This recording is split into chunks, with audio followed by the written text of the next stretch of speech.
Hello and welcome once again to Murfer's Music Reviews. And on today's show, as it's our 20th episode, we thought we would do what we did for our 10th episode and talk about 10 singles. But first, it's time for a word from our sponsor. That's right, our sponsor is Home for the LD Lee. And as you can see, I have a Laserdisc behind me, and we're actually going to sneak in a review in this sponsorship announcement. We're going to review that very Laserdisc, which is Jazzin' for Blue Jean by David Bowie. Hello, it is Sussex Murphy here. It turns out that the people at WMG won't allow us to actually use the clips from the Laserdisc. As you can see behind me, we did actually film from the Laserdisc, so you could actually get a good look at what the footage is actually like, what the quality is like, and all that sort of thing, and it would have been lovely. But yes, they won't allow us to use it, so Cousin Furphy and I, along with our friend BG Tips, we're going to reenact a few scenes from the film. Thank you. And I, BG Tips, will be playing the part of the ladder. Note how my once shining silver strips have now sort of become worn over the years, with many, many years of people going up and down them. Oh, I don't want to have to walk under the ladder.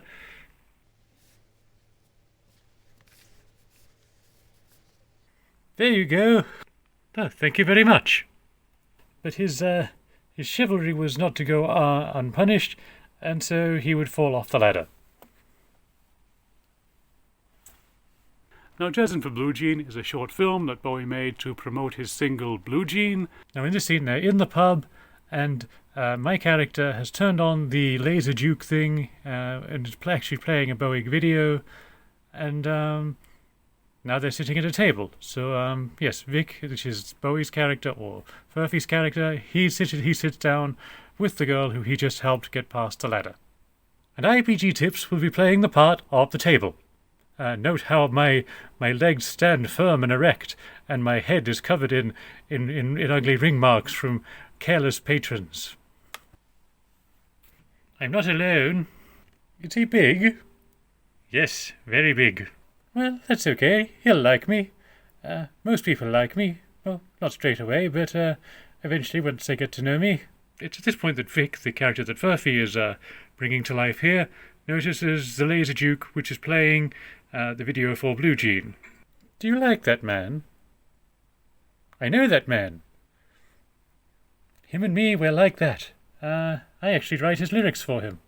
Oh, wow. You can introduce us then.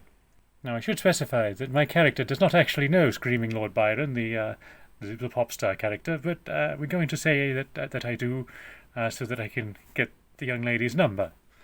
Yes, I can do that.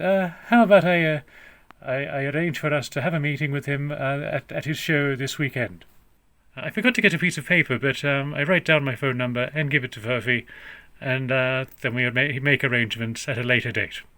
And it was directed by Julian Temple, who is an amazing director, mostly worked with music videos, but he's made a few actual films as well.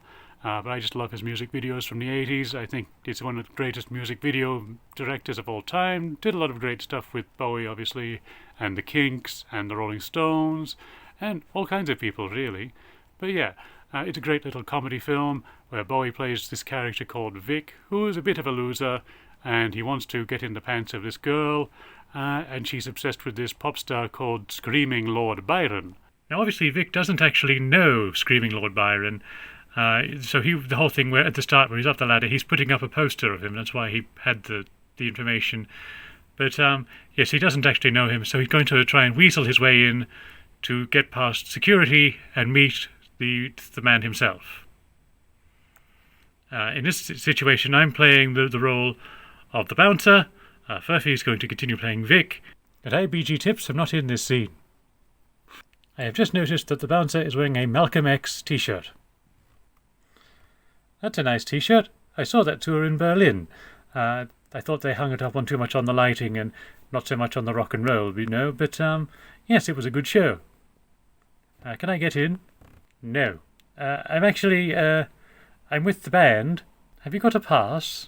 No, I left it on the train. It's not very nice, is it? I'm on the guest list. Okay, then. So I get past the mean, rough, tough security guard. So now he has passed the security guard, he has to get past the girl on the door. She has the book with all the names in it, and he has to try and convince her that he is one of the people on that list. And I should point out that I, BG Tips, will be playing the part of the book. Note my many, many pages, bound lovingly together, and each page covered in names from various shows that have happened at this theatre. Are you on the guest list? I guess that's me there. I'm Little Jimmy Ramsbottom. Now, in the actual film, we have someone else who walks past, and they are actually Little Jimmy Ramsbottom. Well, that's not their name in the film. He just used that one. But yes, and so it turns out that he's not him. No, wait, it's not under Little Jimmy Ramsbottom. It's Billy Smethington. At this point, Billy Smethington walks past, and he gets his tickets, and gives him a bit of a funny look. Oh, yes, he's a mate of mine. No, actually, it's that one. Oh, yes, you've lost a bit of weight since you were last here, Demis Roussos. On your bike, son. The leading horse is white, the second horse is red, the third one is a black, the last one is a green. Furphy, that's not in the film. Who's directing this thing? I am. Are you? Yes. Oh. And so Bowie's character Vic, who actually he plays both characters, he plays both Vic and Screaming Lord Byron. He tries to pretend that he has an in with Screaming Lord Byron to get this girl to go on a date with him. And it's about the general misadventures of that. Now in this scene, Screaming Lord Byron is talking to his hairdresser before the show, and they're getting ready. And in this scene, I will be playing the part of Keith the hairdresser. And I, BG Tips, will be playing the part of the hairdryer. Note as hot air extrudes from my being.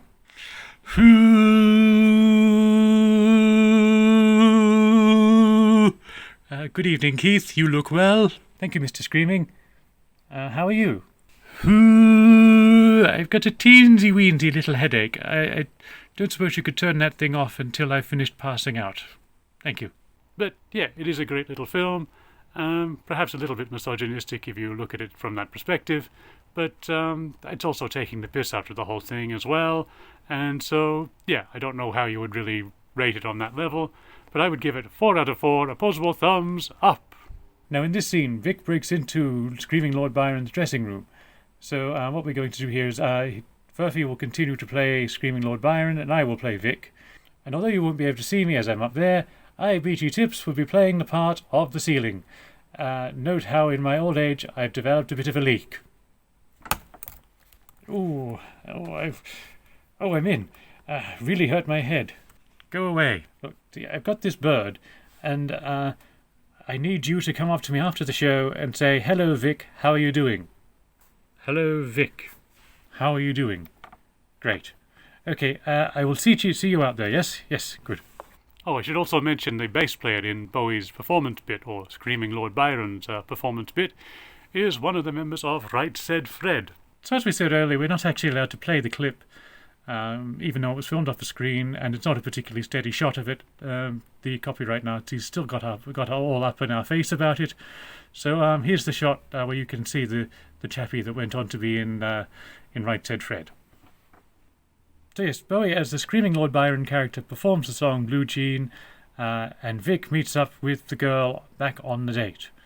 I think that for simplicity's sake, we're going to pretend that the concert is just going on this side of the camera where you can't see, and Furphy and I are going to go back to our roles where Furphy is playing Vic and I'm playing the girl.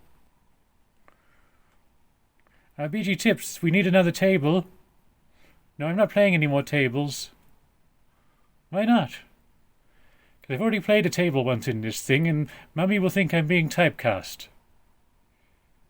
I haven't played an extendable workbench. Fine, you can be an extendable workbench. And I, BG Tips, am playing the part of the extendable workbench that they for some reason have put in a theatre. Note my lovely vice. It's all sorted. After the show, he'll come to us. Once I can get this bloody bottle of champagne open. I'm giving you a look to say that I don't believe what he's saying. So yes, that's our little reenactment of a few scenes from Jazzing for Blue Jean. You can see the full thing on David Bowie's YouTube channel. It's just a shame we couldn't actually show you the footage from the Laserdisc to show you really what it looks like. It is a lovely Laserdisc, so yes, thank you. And speaking of Right Said Fred, they were very much anti-vaxxers. In fact, it went sort of viral a little bit when comedians started to saying, "I'm too sexy for the vax." So yeah, maybe we get the Pirate King in for that. Arr, Right Said Fred, you're a bunch of anti-vax wankers, therefore you can walk the plank. Arr! He done fell in the water. So yes, before they were Right Said Fred, they were session musicians, and yeah, one of them worked with Bowie. But yeah, it's a great little Laserdisc, and it's not a full-sized Laserdisc, and it's interesting because it's only a short film, and if it was on a regular-sized Laserdisc, it would have just fitted on one side of it. But the way that they've done it here, there is an intermission, so it actually kind of adds to that sort of cinematic feel to it. And all the clips we're showing you here, we actually filmed it off of the screen when we were watching the Laserdisc last night. And an interesting thing with Laserdiscs is that there's CLV format and CAV format. And CAV basically means that every frame is stored separately. They can store an entire book on there. And some Laserdiscs, like they'll have, as a special feature, they'll have the script and you can go through it page by page. And with these ones, you can literally freeze frame it at any particular point in the film. So yeah, it's an interesting format, and if you want to get more into it, go check out our sponsors at Home for the LD Lee. And now, onto the Honeycombs with Have I the Right? Have I the right to kiss you? Ain't no I'll always miss you. I've loved you from the very start.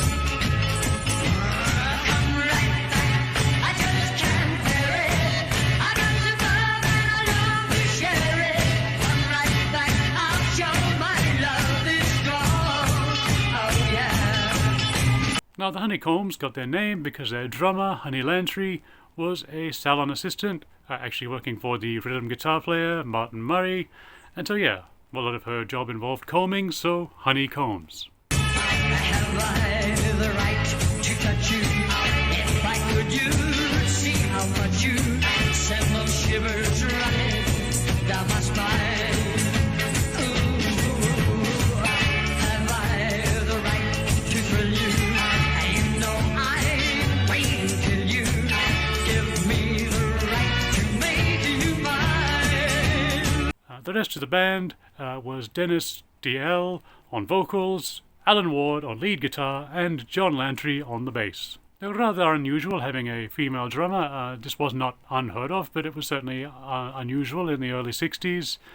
There was the Liverbirds before that, but they never really got this level of fame, certainly not in England. They were quite big in Germany.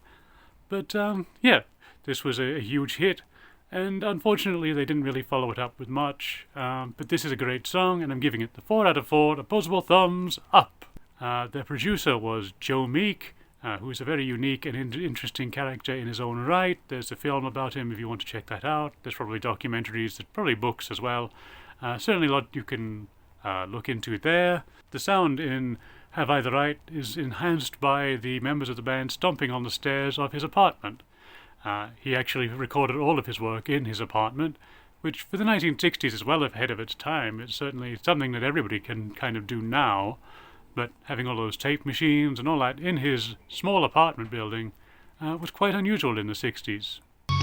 Eyes I've seen in some crowded places, staring from lonely faces, wanting someone to want them too. Eyes that night after night are trying to keep themselves from crying, making believe their dreams are true.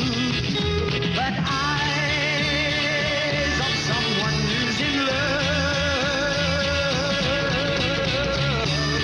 who would ever have thought that I'd find them? Eyes that watched as we drew together. Dennis would later leave the band and be replaced by a guy called Colin Boyd.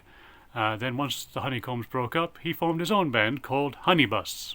She flies like a bird, and I wish that she was mine. She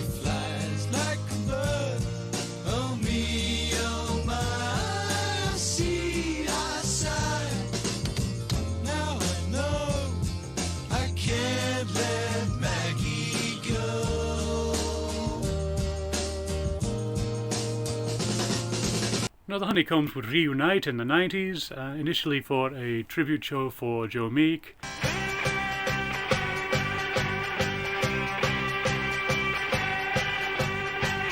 Have I the right to hold you? You know I've always told you that we must never part. Have I the right to kiss you? You know I'll always miss you.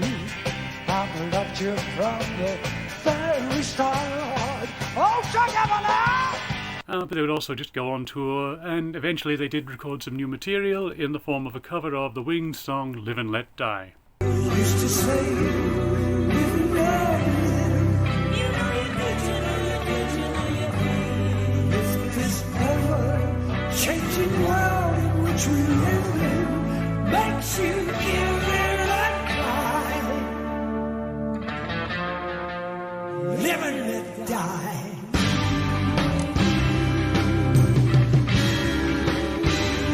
Live and let die.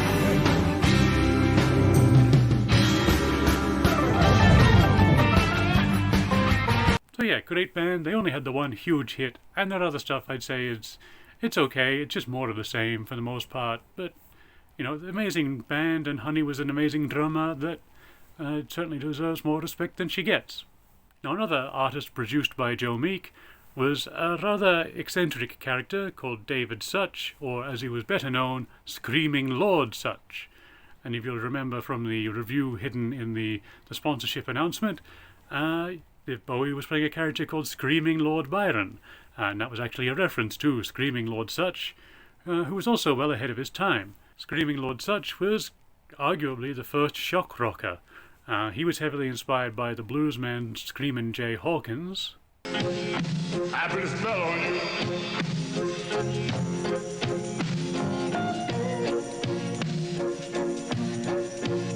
Because of mine. And he sort of took what Screamin' Jay Hawkins was doing, although moving away from the sort of voodoo priest kind of thing, and going more the hammer horror look, and certainly just sort of playing up on, you know, Gothic literature and all of that sort of thing, but very much horror movies and that sort of thing. And his biggest hit was Jack the Ripper. The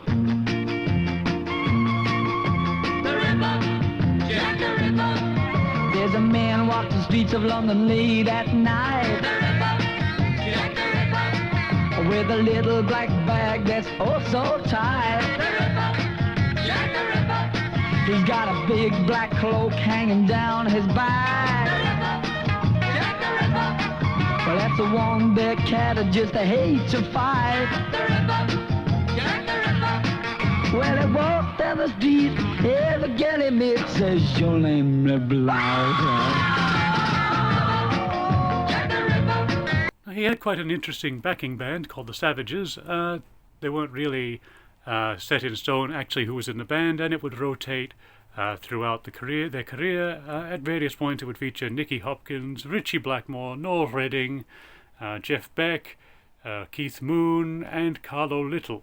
Carlo Little is probably the least well known of those names, but he played on a lot of Joe Meek's recordings, and also was very briefly in the Rolling Stones.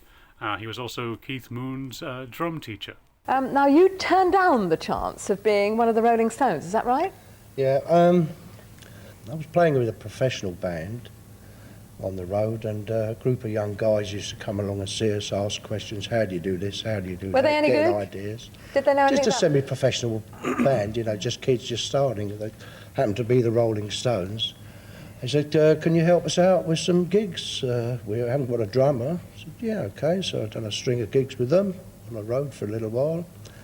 And Brian, who sort of was the leader, said, look, we'd like you to stay and become a Stone. I said, well, you haven't got any gigs. I need to earn a living.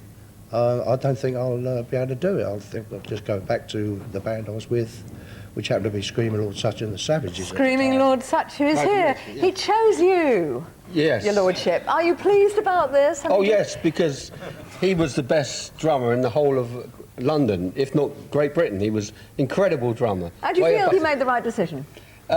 Not now, obviously, you know, because my records didn't quite sell as much as the Rolling Stones. Yes. I agree to that, but I don't think at the time. No, because at the time he also was giving lessons to Keith Moon, who was the drummer of the Who. It was late one night when the moon shone bright. I was fast in the cemetery. When a bite on the cheek left me feeling weak. That's where I met Vampire Mary. Eventually, the career sort of dried up. His singles was basically just doing the same thing over and over again. Well, he looked at me with his beady red eyes, and I'm telling you, I got quite a surprise. And yeah, most of his songs just repeated the same formula. One song was called Murder in the Graveyard, and we actually have a picture over there by my brother, The Works. That's called Dancing in the Graveyard. Murder in the graveyard late last night. Murder in the graveyard, there must have been a fight. Murder in the graveyard, what is lying about? Murder in the graveyard, the killer's not been found. Murder in the graveyard. So yeah, once his pop career had sort of fizzled out, he moved into politics, and he would form the Monster Raving Loony Party. Sutch and his mates in the entertainment business, motivated in part by a shared sense of irreverence and self-publicity, founded the official Monster Raving Loony Party in 1983. And he's now about to stand for Parliament again for the 20th time. We're going to stand for job sharing. You can retire at 50 and share a job. You do the mornings and someone can do the afternoon. Now, the Monster Raving Loony Party existed basically to make fun of politics and politicians and some of their more ridiculous ideas. And they actually got more votes than UKIP in a lot of elections. So, yeah, good on them. Got to keep UKIP out.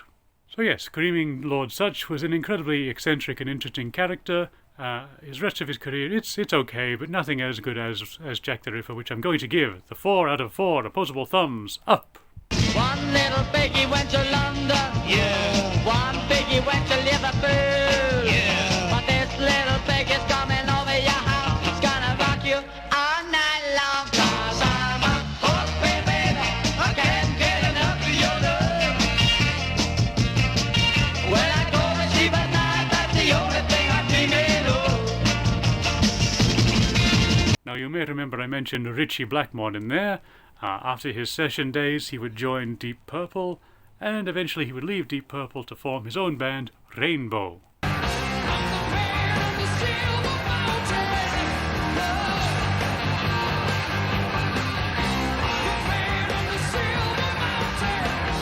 Now, Rainbow were more of a sort of hard rock, heavy metal band, but he wanted to go in a slightly more pop direction, and this didn't sit well with their singer, Ronnie James Dio, so Dio quit and joined Black Sabbath, who were looking for a new singer, as they just had to fire Ozzy for being, well, Ozzy. So in his search to find a singer that's more sort of willing to do the more pop thing, he found Graham Bonnet. Graham Bonnet himself has quite an interesting career, starting in the 60s. He was in a band called The Marbles.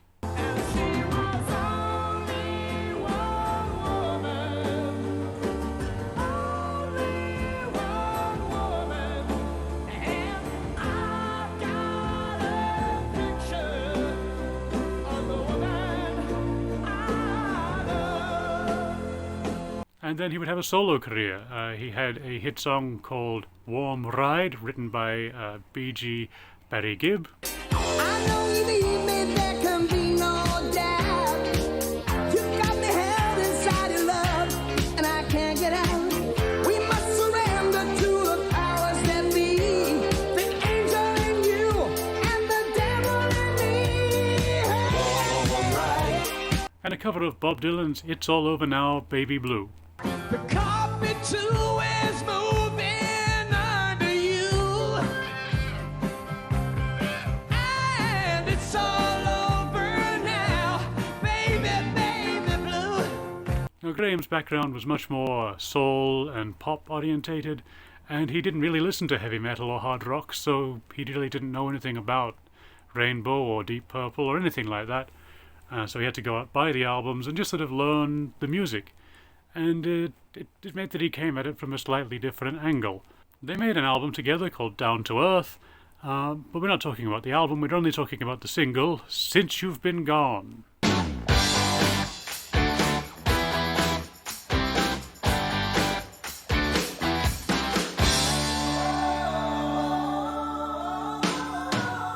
get the same old dreams, same time every night.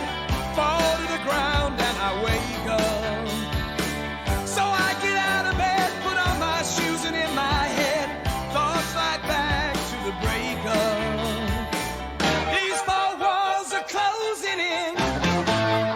Look at the fix you put me in. Since you've been gone, since you've been gone, I'm out of my head, can't take it. Could I be wrong? But since you've been gone, you get the spell so breaking. And I just think that this is a perfect encapsulation of the idea of making a slightly more pop-friendly heavy rock song. It's written by Russ Ballard and produced by the band's bass player Roger Glover. Also on the track we have Don Airey on keyboards, who would later work with Ozzy, and Cozy Powell on the drums, who played with pretty much everybody. And yeah, I just think it's a really good song, and I'm going to give it the 4 out of 4 opposable thumbs up. The next single by Rainbow was All Night Long. It's credited as being written by Roger Glover and Ritchie Blackmore, but actually Graham Bonnet did write the lyrics and come up with the vocal melody. They basically said, come up with something a bit like the Rolling Stones' Out of Time, and so he did. He just came up with that, and, well, it's his own version of it, and you can definitely hear the similarities there, but at the same time it's his own thing. And yeah, so it really should be credited as co-written by Graham Bonnet, but for whatever reason they decided not to credit him, and he was not really familiar with that idea of writing, because he'd never written his own songs, so yeah, he never really thought about himself as a songwriter at that point. You didn't come just to see the show. I guess you know what you wanna see. The way you smile lets me know I can't go wrong. I wanna touch you, wanna feel you, I wanna make you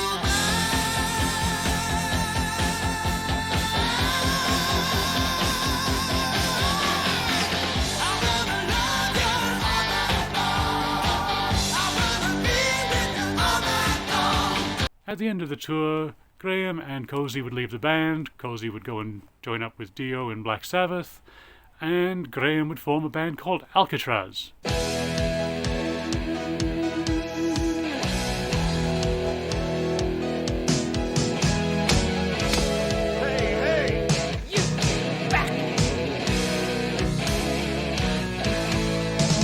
Now Alcatraz has a couple of really interesting albums, but they've also got a couple of interesting facts. The fact that they discovered two of the greatest guitar players of all time.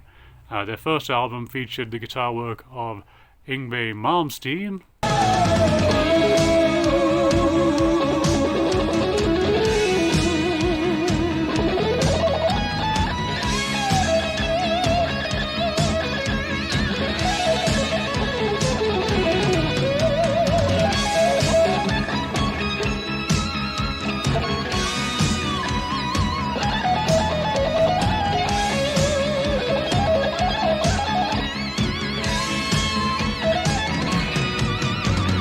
And when he left the band, they brought in, for their second album, Steve Vai.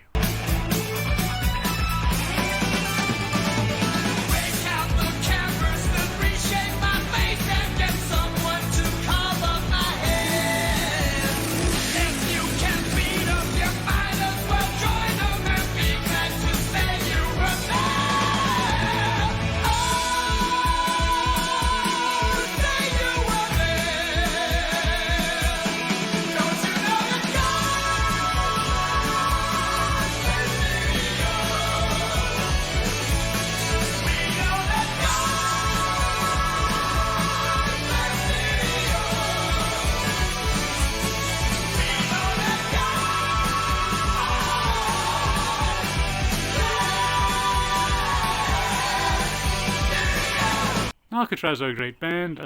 We may talk about them in a full episode at some point. Certainly that second album, which was produced by Eddie Kramer, who worked with Led Zeppelin and Kiss and Jimi Hendrix. The first album has some great songs on it, but it's just not very well produced. Whereas when they brought in Eddie Kramer, it really made something great. So we'll probably talk about that at another time.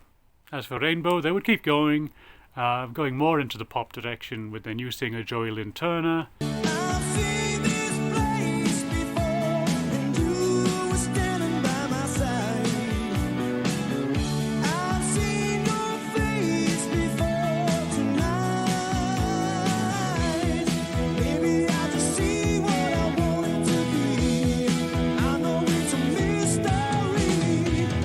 And it's okay, but it's not really for me. But they've broken up and gotten back together. They've got a different lineup now. I think Ritchie Blackmore is the only member that's still in it. Now, so far we've talked about 2 songs from the 60s, a song from the 70s, and a song from the 80s. But I thought we'd talk about something a bit more modern. In fact, this was only just released this week as time of recording. This is the Basement Orphans with Magick 8 Ball. What's become of me? More trousers to break up what you see. A better nails is what I need to pierce the hunger for you I feel. Take away my pain.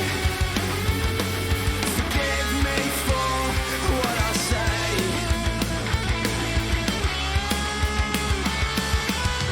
Sorry I can't entertain you. It's just I'm hanging on, but you might take it wrong. Now, the Basement Orphans are a great band out of Walsall in the West Midlands. They feature Corey Bowen on vocals, Kieran Bott on drums, Jack Newell on guitar, and Charlie O'Connor is their touring/session bass player. They did have a more permanent bass player, but she left, so they've brought in Charlie as a temporary replacement.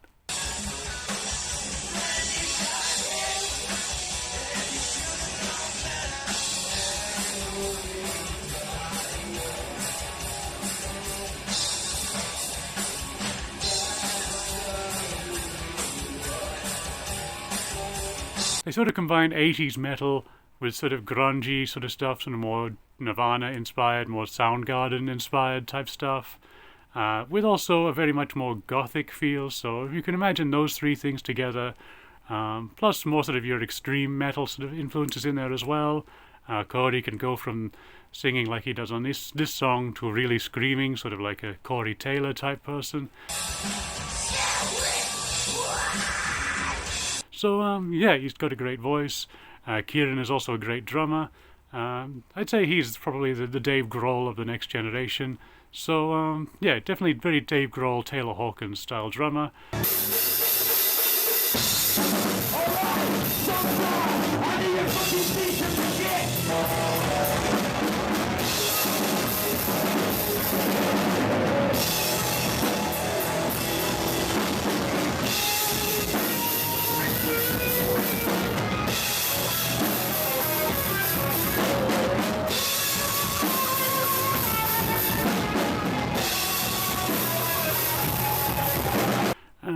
They're just a great band, and I think that they deserve all the success in the world, and they're still fairly new. They've released 2 singles and an EP, all of which is brilliant. So go check them out, Basement Orphans. So yes, I'm going to give Magick 8 Ball 4 out of 4 opposable thumbs up.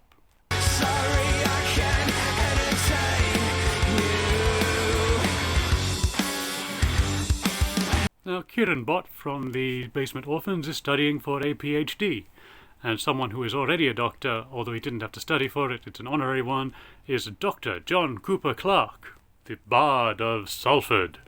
Like a nightclub in the morning, you're the bitter end. Like a recently disinfected shithouse, you're clean round the bend. You give me the horrors, too bad to be true. All of my tomorrows are lousy 'cause of you.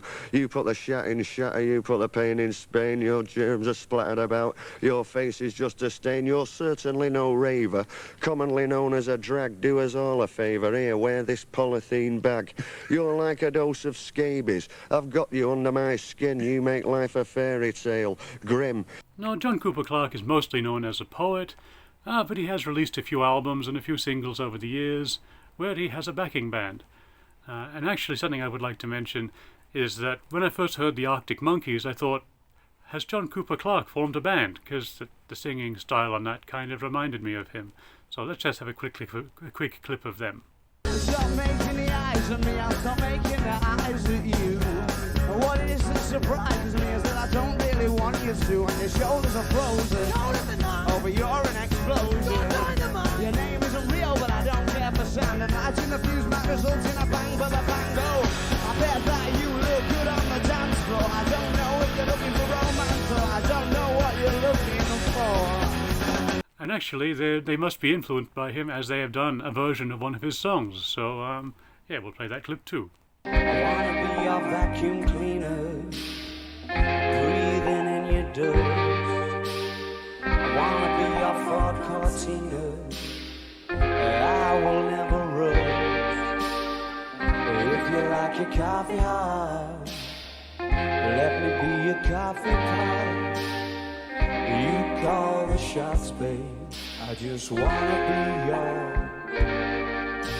But we're not talking about them today. We're talking about John Cooper Clarke, who's this amazing poet.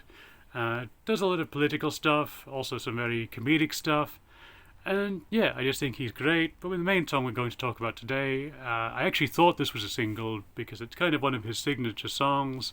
But it's actually just an album song. But so it kind of breaks the rule there. But anyway, this is Beasley Street. The fecal germs of Mr. Freud are rendered obsolete. The legal term is null and void in the case of Beasley Street. Cheap seats where murder breeds. Somebody runs out of breath. Sleep is a luxury. They don't need a sneak preview of death. Belladonna is your flour, manslaughter your meats. Spend a year in a couple of hours on the edge of Beasley Street. Now, Beasley Street is a very dark song. It's kind of about the oppressed working classes of Salford, and also the rampant poverty under Thatcher in the late 70s, early 80s. And I just love the way that he paints pictures with words. That's something you can definitely say about his poetry. It's very visual, but obviously not visual because it's words and not pictures. But he's very good at sort of just creating worlds, and you feel like you're living through it while he reads out his poems. And I just think that he's amazing. And I'm giving Beasley Street the 4 out of 4 opposable thumbs up. But yeah, great poet, and Beasley Street is an amazing song. So yeah, check out Dr. John Cooper Clarke. Bow lovers come and go, dreamboats leave her behind. In this baby doll to go and go on a slope to the adult mind. A murder mystery, walk on part, a dead body or a gangland tart, near the knuckle close to home. We have a bit of a quote from him about how he feels that trees are dirty, which is an interesting thing to say, so that's just going to come up on the screen now. One of the little sister, the rich, glamorous, cameras, clickety-clicker, rosary beads are really bones. And the only reason I really brought that up is because the next band we're going to talk about is a 70s glam rock band called Mud. She's really got a magical spell, and it's working so well, and I can't get away. I'm a lucky fella, I ain't gotta tell her that I love her endlessly. And their big hit, Tiger Feet. That's right, that's right, that's right, that's right. I really love your tiger life. And that's neat, that's neat, that's neat, that's neat. I really love your tiger feet. I really love your tiger feet. Your tiger feet. Your tiger feet. Your tiger feet. All right.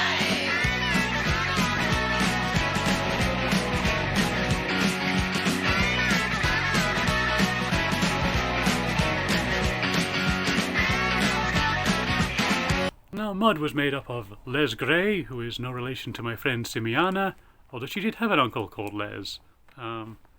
It's not the same one, is it? No, she's no relation to this Les Gray. He was their lead singer, and the rest of the band consisted of Rob Davis, Ray Stiles, and Dave Mount. Flash your warning light. July. I know you're aching to be making me tonight. I got a feeling in my knees, a feeling only you can please. There ain't no way I'm gonna let you out of my sight. They were produced by Chapman and Chin, who are perhaps best known for their works with Suzi Quatro and The Sweet, also Racy, a lot of the bands of that era, the more glam rock sort of leaning stuff. The Mod were very popular in England at the time. They had a lot of different hit singles such as Dynamite.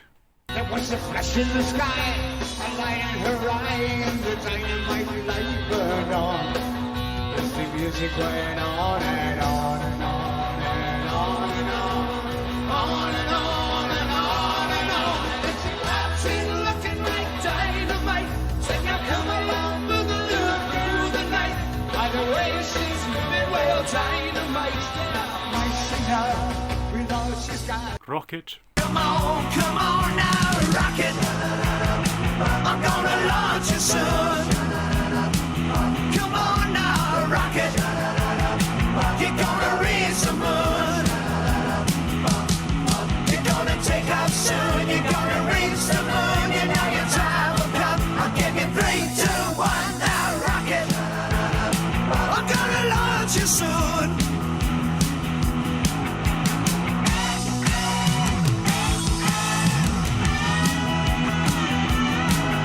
And of course, the one we're talking about today, Tiger Feet. Now, the Mud dance is interesting. They used to play a lot of clubs where they'd get a lot of rough, tough biker types, and that's the sort of dance they would do. Apparently, they used to dance like that to stop spilling their beer, so they would dance without spilling any of their beer. So, yeah, a little interesting sort of way to dance, I guess. But, yeah, as for the song, it's fairly standard for what you'd expect of a pop glam rock song. But it's just something very infectious about it, and very sort of, it gets stuck in your head, and but not in a bad way. So I'm going to give it 4 out of 4 opposable thumbs up. Crazy, crazy, you amaze me. Crazy lady, rearrangement. Crazy baby, I'm so in love with you right now.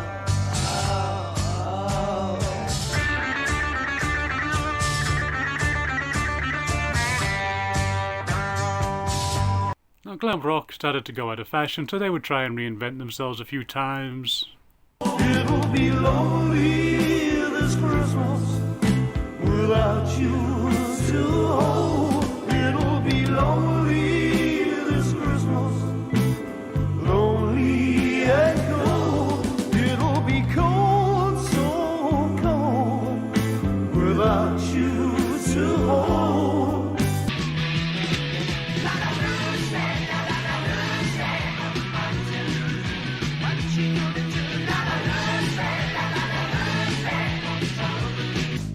I've only got myself to blame. I played a losing game.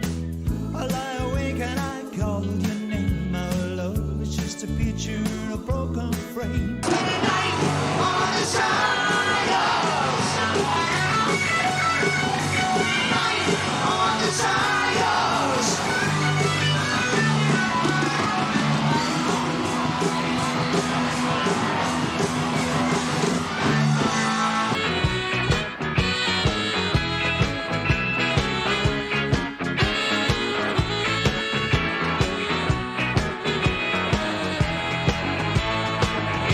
Cut across, shorty, shorty, cut across. That's what Miss Lucy said. Cut across, shorty, shorty, cut across. It's you I wanna wear. All my life I've been waiting. Tonight there'll be no hesitating, oh boy. When you're with me, oh boy, the world will see that you were meant for me. But it never really worked, and eventually Les Gray left the band, and they brought in Margot Buchanan, and yeah, they just sort of kept going in that direction.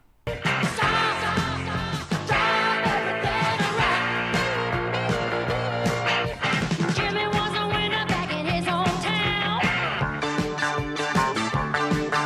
But people came to see him play for miles around. There were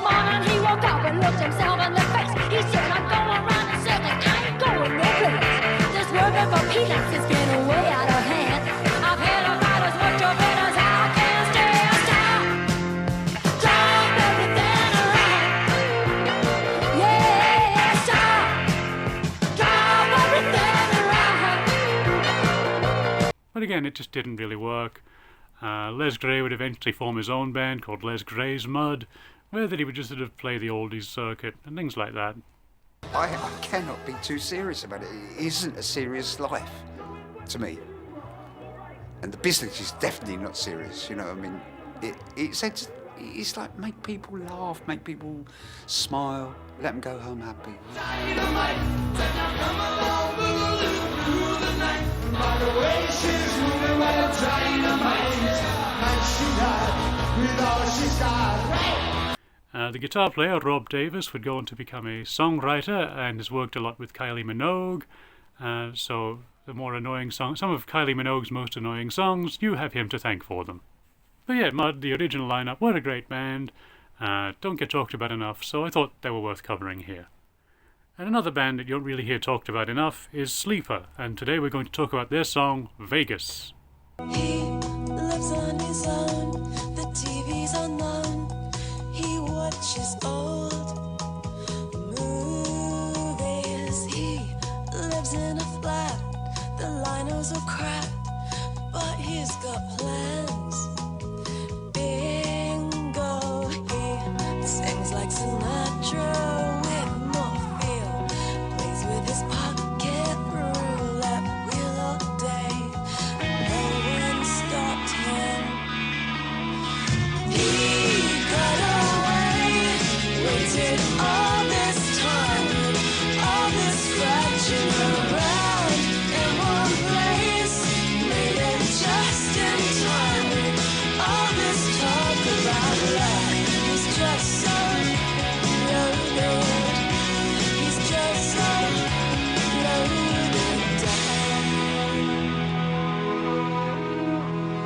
Now, Sleeper were made up of Louise Weiner, John Stewart, not the TV John Stewart, Andy McClure, and a revolving door of bass players.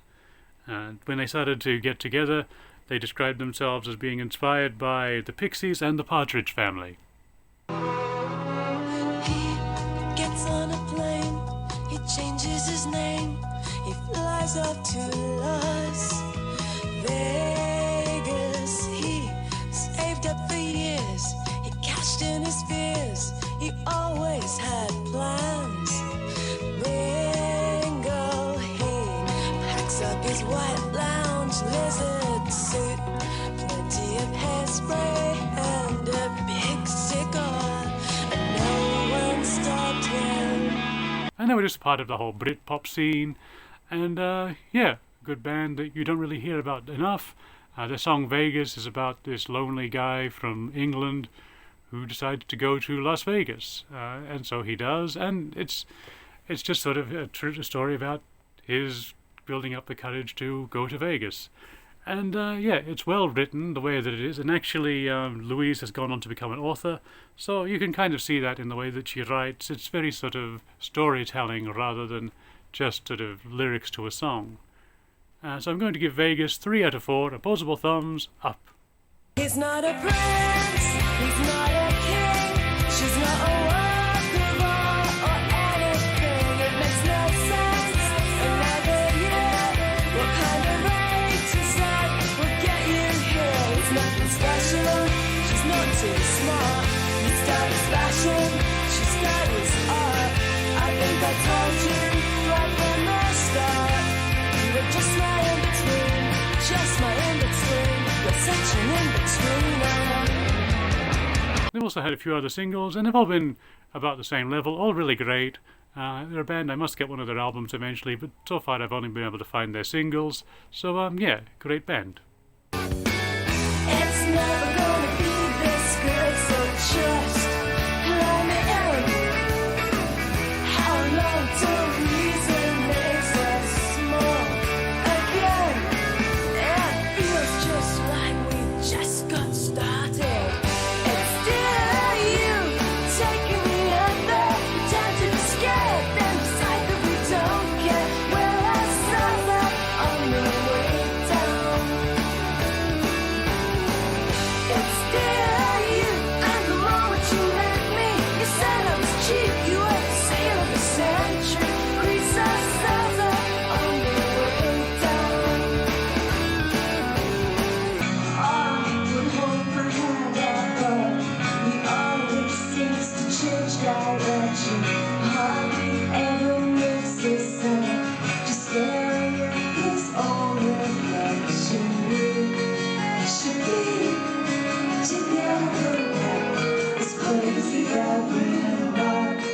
next artist is Jessie J, who for a while there was one of the big names in pop, and she's kind of disappeared in recent years, but she has an amazing voice, but she also has quite a sad backstory. She was diagnosed with Wolff-Parkinson-White syndrome, which is a heart condition, at the age of 11. She had a minor stroke at 18, but she never stopped following her own dreams, and I think that's really inspiring. And so she just sort of did whatever she could to sort of become this pop star that she wanted to become, despite of all of these illnesses. She's also since been diagnosed with Meniere's disease, OCD, and ADHD. But yeah, she just keeps going. She's also suffered a miscarriage at one point, which is a terrible thing to go through. But at the same time, she seems to just be able to sort of keep bouncing back. Her first song was called Do It Like a Dude.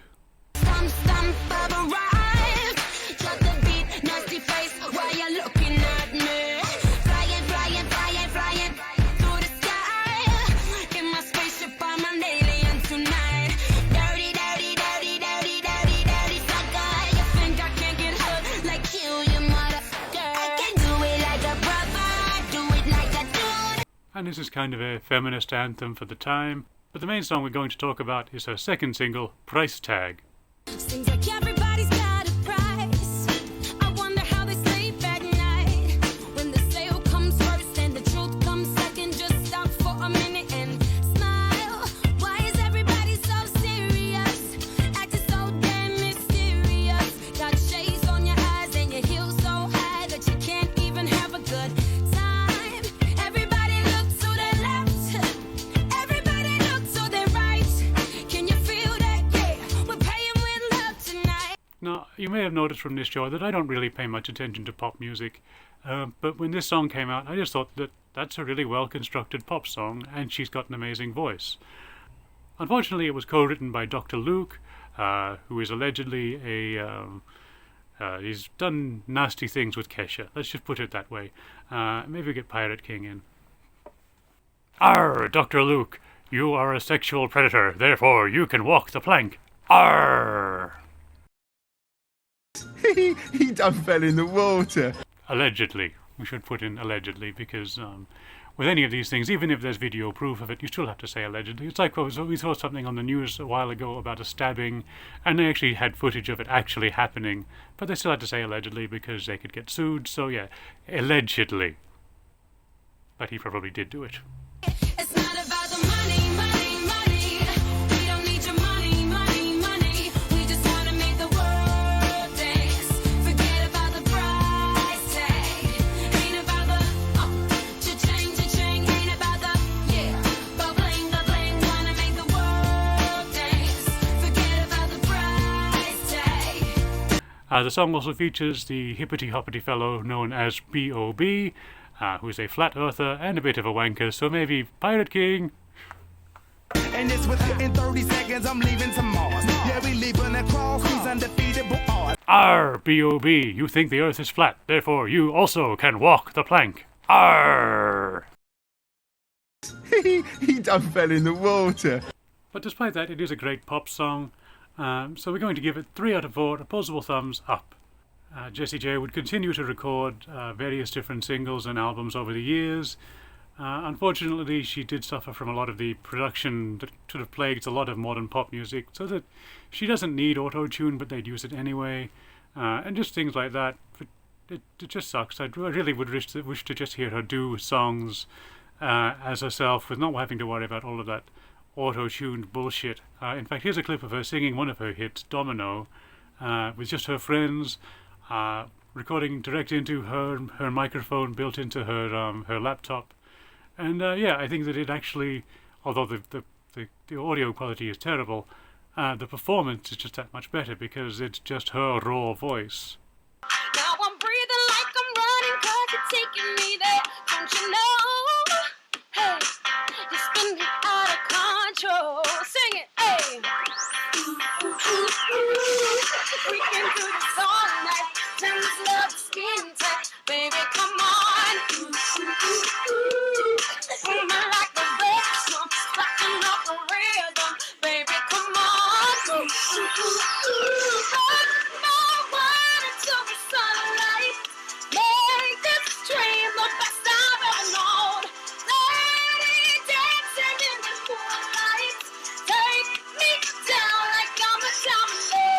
So yeah, I think Jessie J is working on a new album at the moment, and hopefully she'll stay away from the over-the-top pop producers that will really just water down her sound. I think that she really needs to just be able to do what she does, and she doesn't need all of that bullshit. She's just a great singer.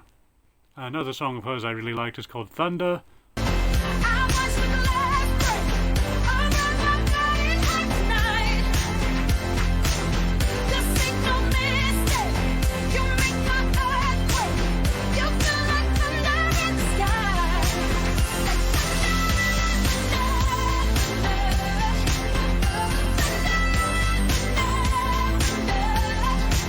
And yeah, she's just a unique singer with a great voice that I think really, I think it's really inspiring that she's come through all of what she's come through, and she just keeps bouncing back. And she has since had a child, and now she took a bit of time off for that, and now she's back. So I think that, yeah, I think she has a bright future ahead of her. Okay, when I tell you, I'm 36 years old, okay? I feel like in 10 years I'll be looking back, God, I didn't really know myself. But right now I feel like I know who I am, my purpose is. And I'm so grateful for these moments, you know? And to share this moment.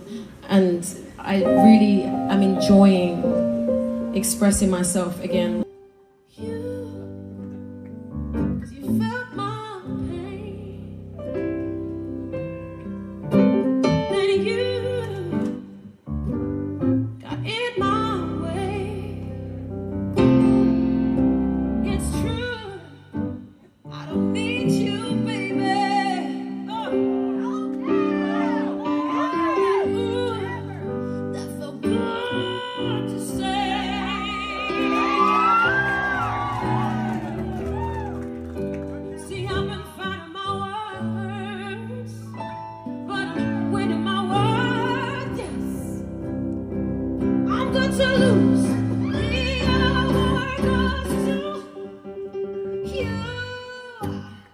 And what better way to end the show by talking about The End, a band from England.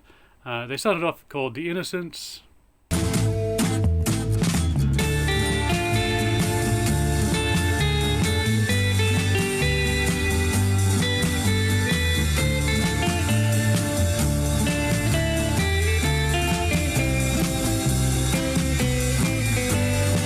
And they featured Dave Brown on bass guitar and vocals, Nick Graham on keyboards and vocals. He would also work with Bowie for a little while. He was a touring keyboard player on the Ziggy Stardust tour. Colin Giffen on guitar and vocals, and Hugh Atwell on drums. And the song of theirs we're going to be talking about is Shades of Orange. Bands of burning metal bright, they climbed into the mountains of the night. And the temples that were left would show the thousands coming after where to go.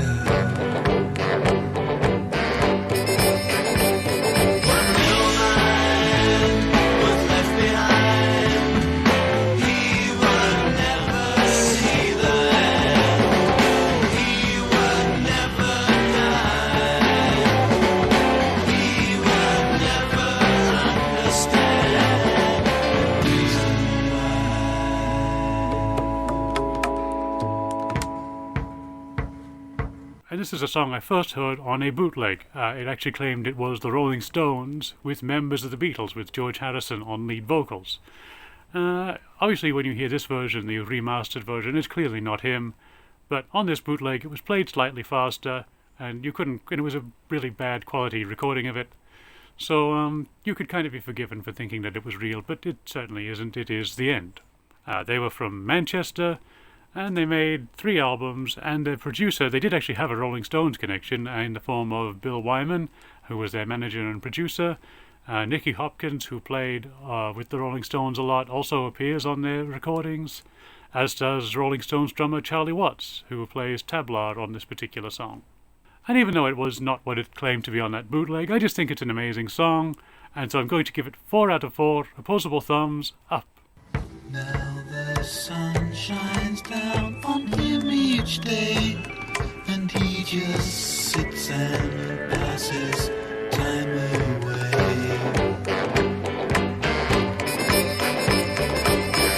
They have a few other great songs, including Lady Under the Lamp. Lady under the lamp that's faded to pink, you've done to drink. What does your mother think? And Cardboard Watch, which is actually the only song we could find that had any video for.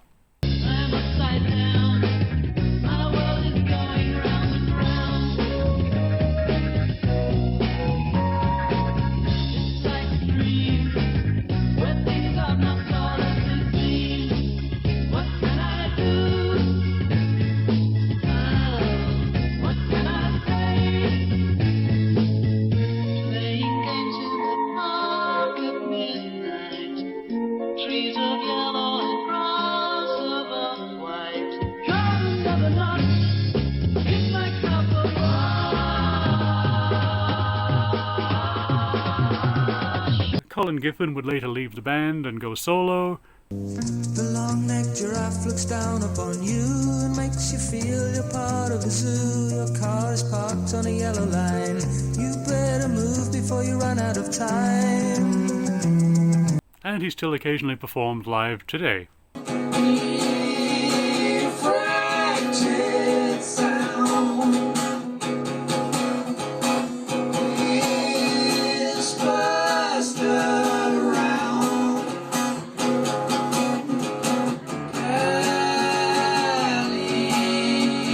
Fraction. The rest of the band would go on to become Tucky Buzzard, a sort of more prog rock band.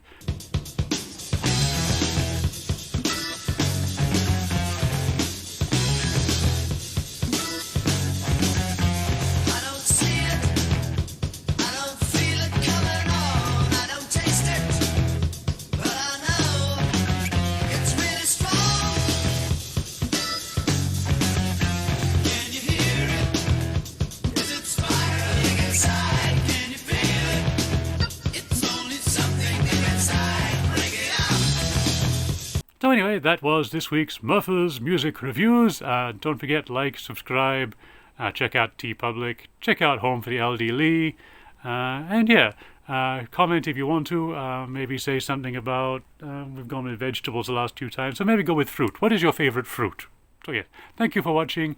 I am the Murfer. This is Murpher's Music Review.